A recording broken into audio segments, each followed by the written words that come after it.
Her sword is massive, and so are her assets.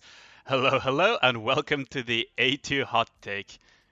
Man, 2B and A2 have been like such difficult Nikkes to judge, so I really apologize for the delay on the video, as the behind the scenes kind of theory crafting and calculations, especially for A2, were probably the largest I have done to date.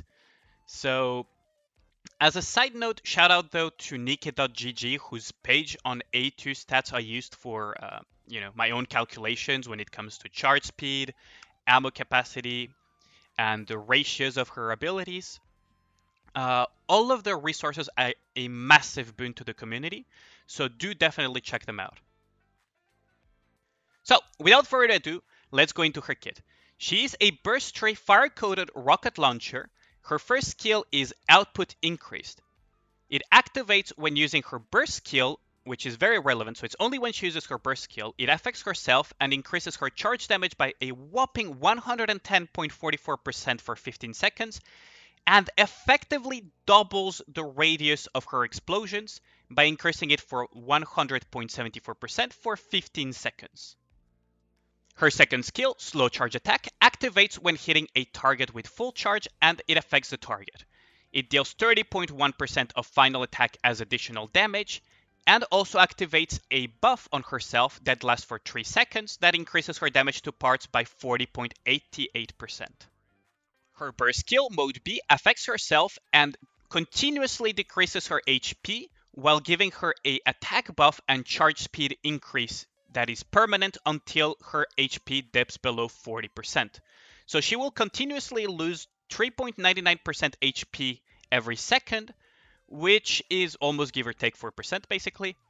And her attack is increased by 15.19%, while her charge speed is increased by 35.88%. So, to answer the question in everyone's mind, yes, she has very good assets, but also, yes, you should pull only if you can afford to do so.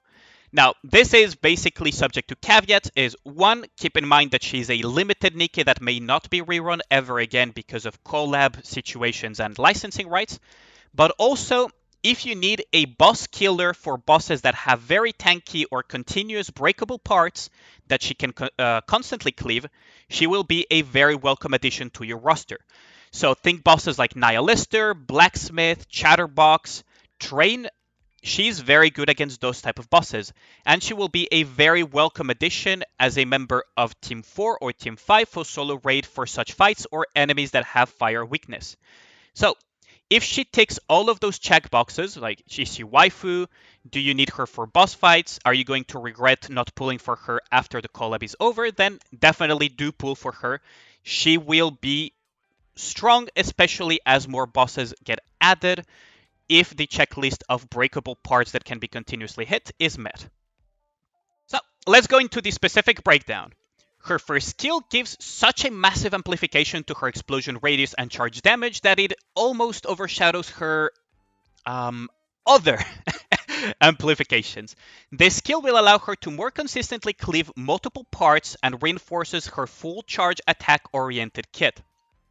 It also lasts for 15 seconds, which means that it will last for longer than the full duration of her burst buff if she receives no healing. Overall, it's a very synergistic skill that also has the additional side effect of potentially increasing her burst generation in other scenarios, as it lasts 5 seconds longer than the duration of the full burst. So it will allow her to do additional cliff hits, which will give additional burst generation when it comes to hitting multiple enemies, for example. The 110% extra charge attack is very significant, and it lasts for 15 seconds, which will synergize again with the AoE cleave portion of her hits, because every single hit will hit like a massive truck. Take a shot every time I say hit. You might hear it a lot this review. Her second skill is a very interesting one. It gives additional damage every time she attacks with full charge with basically no cooldown beyond her own wind-up time, aka charge time. So also, when she does it, she grants herself a 3-second boost that is a massive damage to parts amplification. It being 3 seconds means that unless the boss disappears for extended periods of time like a Gatekeeper, it will be permanently up, as her baseline wind-up time, I will call it wind-up time, so it is charge time, is 1 second. So the damage portion may not seem like much, especially because the damage is weaker than Summerhelm's S2 damage when unbuffed, meaning outside of her burst and with no OL gear and other type of buff shenanigans.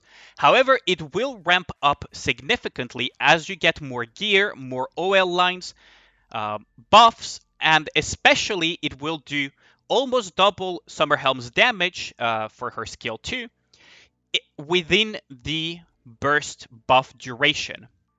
So over the course of an entire fight, it may not solo carry A2's damage, but it will definitely add up to a lot. Now, I am not saying that the damage portion of her S2 is the most important part of it, but it is something to keep in mind. The probably most important part is the damage amplification to parts, but, it's something that is a very nice bonus. Her burst skill is where the real meat of her kit is at, if we exclude her Yoko Taro certified lore accurate body proportions.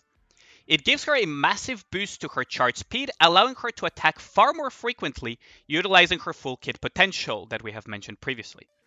The attack buff is also great to have, especially considering that there are ways we will mention a little bit further that will allow us to keep it up permanently, making it a very good burst skill overall. Now, it is a massive DPS boost that is very hard to judge because it has no damage component to it. This means that you will need to judge it on the DPS potential she has from continuously attacking. Through some calculations, I found that, well, assuming I did not mess up the math, she has very, very high DPS potential if she can cleave her target constantly. She will come out on top of 2B, for example, as a frame of reference, if she manages to hit 3 targets and beyond very consistently, especially if we factor in damage to parts, amplification, buffs, and so on.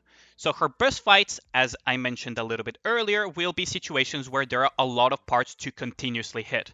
Nihilister, Chatterbox, Gravedigger, Blacksmith, Train, all of these bosses are really great matchups for her, assuming that she can just continuously cleave them down. As more bosses get released that have lots of breakable parts and very tanky parts for her to basically cleave continuously, she will get to shine further and further, especially if they have a weakness to fire. So this is something to keep in mind when it comes to A2. She has some degree of future-proofing as well based on her kit and current damage. Now, her synergies are to some extent straightforward, but I will still mention quite a few caveats to them. Rapunzel, with enough investment through max ammo, charge speed, and reload speed, while having her healing skill at rank 10, could theoretically out-heal her HP loss permanently. So this makes her a very likely best option to pair with A2, especially if you want to do minimal investment on the healing side of things when building a team around her. The other very good pair is Blanc. However, her healing will come at a deficit, especially due to the fact that she increases A2 max HP, just like Rapunzel as well to some extent, but it comes at a steeper price because both of them heal based on their own HP. Her net deficit comes out at around 25%, which means that they will cycle through a feast and famine phases. A2 will burst first, and then your second B3, then A2 with no buff because she will have hit that 40% and below threshold.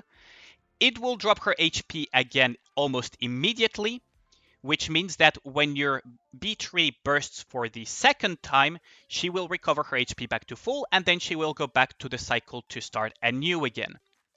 This means that in a 3-minute fight, you will have a little bit over 50% uptime on her buff if you go with Blanc and no additional healing. To mitigate this, however, you could always add Helm to the team. It basically creates a cycle where you have A2 burst, then Helm burst, then, for example, Noir burst, then Helm burst, then Noir burst, then Helm burst. Or you could theoretically also cycle A2 to give her the damage. Now, All of these cycles will come out at a net positive, assuming that you are cleaving the target. If you're only pure single target hitting with absolute no cleave, it will come out at a net negative regardless. Now, if you go with the Helm Noir cycle, you will be sacrificing the skill 1, which is a very, very steep sacrifice to make because a lot of the damage will come out. Helm's addition to the team also would theoretically mitigate some of that loss if you go with the Helm Noir cycle, but it is more of a mitigation rather than fully compensating it. I must also mention that it is possible to kind of just slot Rapunzel or other off-burst healers like Summer Mary to mitigate the downtime while keeping Bunny Girls as a team as well instead of slotting Helm. I personally believe Helm is a better option, but that's up to you. Admi is another possible good pair if you aren't running Bunny Girls with her. She gives her reload speed, critical damage, and a small bonus to the charge damage multiplier on top of some damage taken reduction, mitigating some random stray hits. Of course, you cannot talk charge speed and buffing without mentioning the absolute queen of Nikkes when it comes to that domain, which is Maxwell. She gives charge speed and a massive 43.1% attack buff when entering full burst. So assuming A2 is one of your 2 highest attack Nikkes in the party, she will always catch this very, very substantial 10-second buff. Now, being able to burst cycle with some of the Nikkes that will stop or delay her dropping to 40% is key. Thus, cooldown reduction Nikkes such as Leader, Dorothy, and depending on some compositions you will run, Volume, Dole, and Summerhelm are all very viable options. The absolute best option being probably Leader. She increases ammo count allowing for more shots while also providing a substantial attack buff on top of her cooldown reduction. For compositions without Bunny Girls, where you want to add additional layers of damage, Dorothy is a great option. She provides additional damage to parts, cooldown reduction, and generally does amounts of damage that are as obscene as her underwear choices. Novel is of course a great option for boss fights as she provides a massive damage amplification for A2 to take advantage of. Now it only lasts 5 seconds, but it is a very relevant damage amplification nonetheless. I must also say this, avoid Nikkes that increase A2's maximum HP while being unable to mitigate the additional HP loss that it will create, unless you want to get caught lacking like my chat does sometimes to me during live streams. Now, A2 has a lot of potential in Arena due to her weapon type. Being a rocket launcher is already a huge advantage, and her ability to increase her charge speed and attack may be very good in stall comps, similar to Summer Anis and Alice comps. However, because she continuously lowers her HP, we need to still see whether her damage is worthwhile to create such compositions around her. Do keep in mind that she also increases her cleave radius by 100% when bursting for 15 seconds, which means that she might be able to actually cleave the entire enemy team for 15 seconds while bursting. As an example, Summer Anis does massive cleave damage to 2 additional targets to her lat bullet mechanic, so the additional cleave she gets while doing all of that damage may actually be quite good. Now, how good she will actually be will remain to be seen, however, as we will need to do more testing. Now, for Arena Synergies, she will be part of one of 2 different teams. If she is the main damage source, she will be part of Alice-style stall comps that will allow her to auto-attack as much as possible and murder the competition through just rocket launching attacks. So Noah, Rapunzel, and the like would be teamed up with her. If she's not the primary damage source, then she will be mostly used for her burst generation. So anything that would love to have her burst generation through rocket launcher will make use of her. This will be it for my A2 hot take. If you like the video, please consider liking and subscribing to let me know that you want to see more of this content in the future. Tell me if you will be pulling for A2 and what teams you're planning on running with her. I will personally be doing my pulls live on Twitch and on YouTube, so I really hope to see you there. Otherwise, I hope to catch you on the next video, and peace out.